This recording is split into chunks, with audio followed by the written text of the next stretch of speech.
Si actuellement tu es entre 18 et 30 ans, que tu as déjà une activité ou que tu es en train d'en lancer une, tu as un choix à faire que très peu de personnes comprennent. Tu dois simplement choisir entre deux jeux, le prestige et le profit. Parce qu'au fond, beaucoup de personnes veulent exactement la même chose. Ils veulent être libres, gagner beaucoup d'argent, voyager, mais ils veulent aussi être reconnus. Ils veulent que les autres voient leur réussite, voient une belle marque, une belle entreprise. Le problème, c'est que ces deux objectifs ne correspondent absolument pas aux mêmes logiques et surtout aux mêmes décisions. Et quand tu lances un business ou que tu es au début de la phase de scaling, elles peuvent surtout rentrer en conflit. Alors cette réflexion entre prestige et profit, j'ai découvert grâce à Tougan Barra, qui est un gros marketeur, un mec smart que je respecte. J'ai dû entendre parler de ce terme-là il y a à peu près 2 ans et depuis c'est un framework que j'utilise au quotidien. Et aujourd'hui à chaque action, je me demande est-ce que je la fais pour le prestige ou pour le profit. Et surtout, avant moi je pensais qu'une entreprise qui réussissait, c'était vraiment une entreprise impressionnante. En fait, la vraie question c'est est-ce que ces boîtes sont vraiment rentables ou est-ce que leur but c'est pas simplement d'avoir l'air rentable, d'avoir l'air de réussir. Donc là on va ensemble creuser entre le profit et le prestige, voir ce qui s'y cache et voir comment on peut prendre les meilleures décisions lorsqu'on est jeune, qu'on veut lancer une boîte. La première chose à comprendre, c'est que le prestige et le profit ne sont pas des choses mauvaises. Les deux peuvent être vraiment utiles. C'est simplement deux jeux qui sont différents avec des règles bien distinctes. On va donc dissocier les deux. Le prestige, ce que les autres voient, c'est ton statut, ton réseau, ta carrière, tes abonnés sur Instagram, ton post. C'est vraiment tous les signes visibles de réussite. Alors que le profit, lui, est beaucoup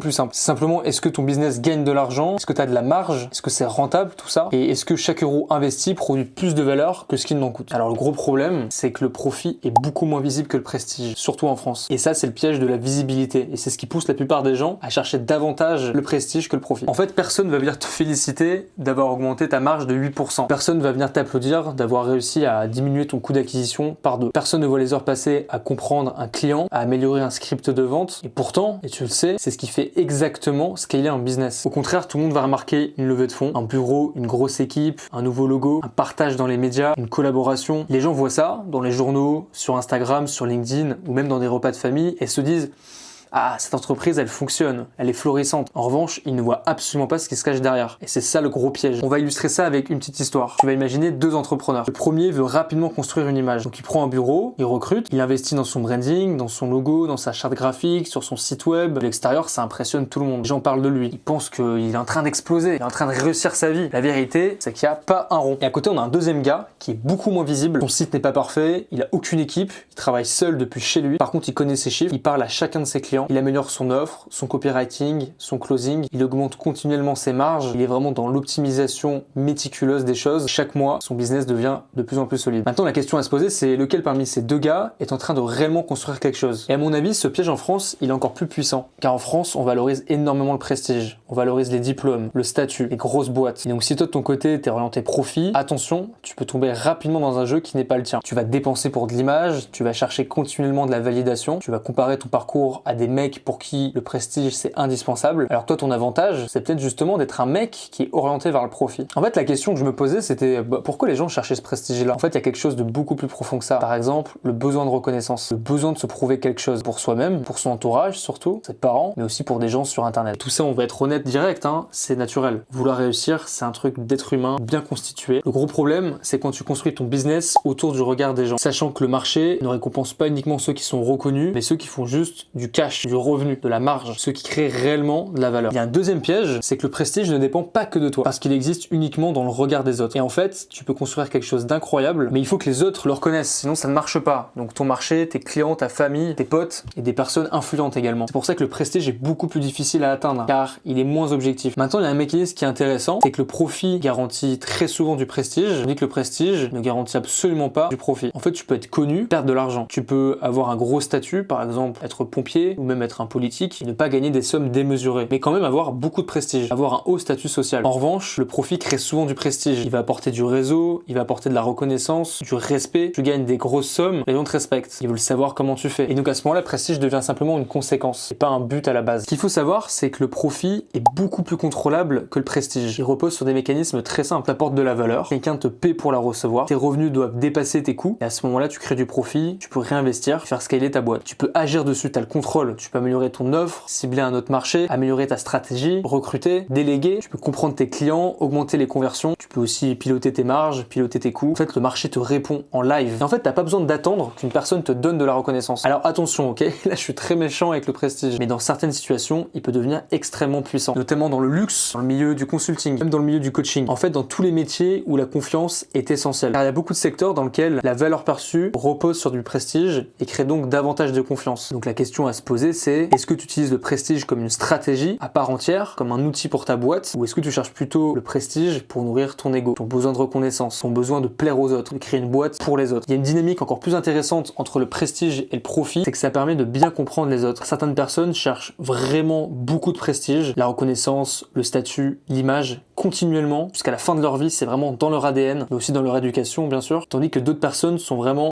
des gros capitalistes, des mecs qui cherchent du profit. Ils vont valoriser les résultats, la marge, les chiffres, la croissance. Le fait de comprendre que des gens sont soit team profit, soit team prestige, ça va améliorer énormément ton intelligence émotionnelle. D'ailleurs, ça te permet également d'aligner tes intérêts. Si t'es un mec qui cherche du prestige, essaie de t'entourer avec des mecs qui en cherchent autant. Tu vas créer des synergies. Pareil pour le profit, ça marche encore mieux. Personnellement, et c'est mon avis, je trouve ça compliqué d'évoluer avec des gens qui sont full prestige, alors que toi de ton côté tu t'en tapes et tu veux juste du profit. Bon, évidemment, il faut un équilibre. Je pense que vous me suivez. Ma thèse pour cette vidéo, c'est que si vous êtes au début de votre activité, dans votre vingtaine, et je pense qu'il faut choisir entre les deux. Alors pas pour toute la vie, mais pour le début. Assez longtemps pour construire un réel avantage. Si tu choisis le profit, il faut que tu acceptes d'être invisible pour un certain moment. Il faut que tu acceptes que personne ne remarque tes efforts. Personne ne remarque que tu galères. Pendant ce temps, tu construis quelque chose de solide, de profitable. À l'inverse, si t'es plutôt un gars du prestige, fais-le très consciemment. Utilise-le comme une stratégie, pas comme un levier pour nourrir ton ego, ni comme une validation personnelle. Parce qu'au final, lorsqu'on regarde bien ce qui se passe, le prestige attire beaucoup les regards. Mais pendant ce temps, le profit construit des fondations. Très souvent, ces mêmes fondations vont construire du prestige. Je pense que c'est vraiment important de comprendre ces deux enjeux. Et dis-toi dès maintenant, si tu crées ta boîte pour du prestige, pour du profit, et si les actions que tu fais au quotidien sont également dans des dynamiques de profit ou de prestige. Évidemment, le but à terme, c'est de trouver un équilibre parfait. Bon, il est difficile à atteindre, je vous préviens, mais le meilleur réflexe dès maintenant, c'est de choisir. Bon, un conseil, si vous voulez des résultats très rapidement, choisissez le profit. C'est ce que je fais, c'est ce que beaucoup d'autres gens font, et je pense que vous avez davantage de contrôle sur le profit que sur le prestige. Et si vous cherchez absolument du prestige et que le profit on s'en tape, bonne chance à vous. C'est comme ça, chacun fait ses décisions, mais c'est important de bien savoir où est-ce qu'on met les pieds. J'espère que cette vidéo vous a beaucoup plu. Si vous souhaitez aller plus loin sur ces sujets-là et bosser avec moi, si vous êtes vraiment déterminé, vous avez mon Instagram, je le mets dans la description. Et pour ceux qui sont absolument pas d'accord avec mes propos ou qui souhaitent y apporter de la nuance, j'attends vos argumentations dans les commentaires, c'est fait pour ça. J'ai hâte de les voir et je répondrai avec grand plaisir. Allez, ciao!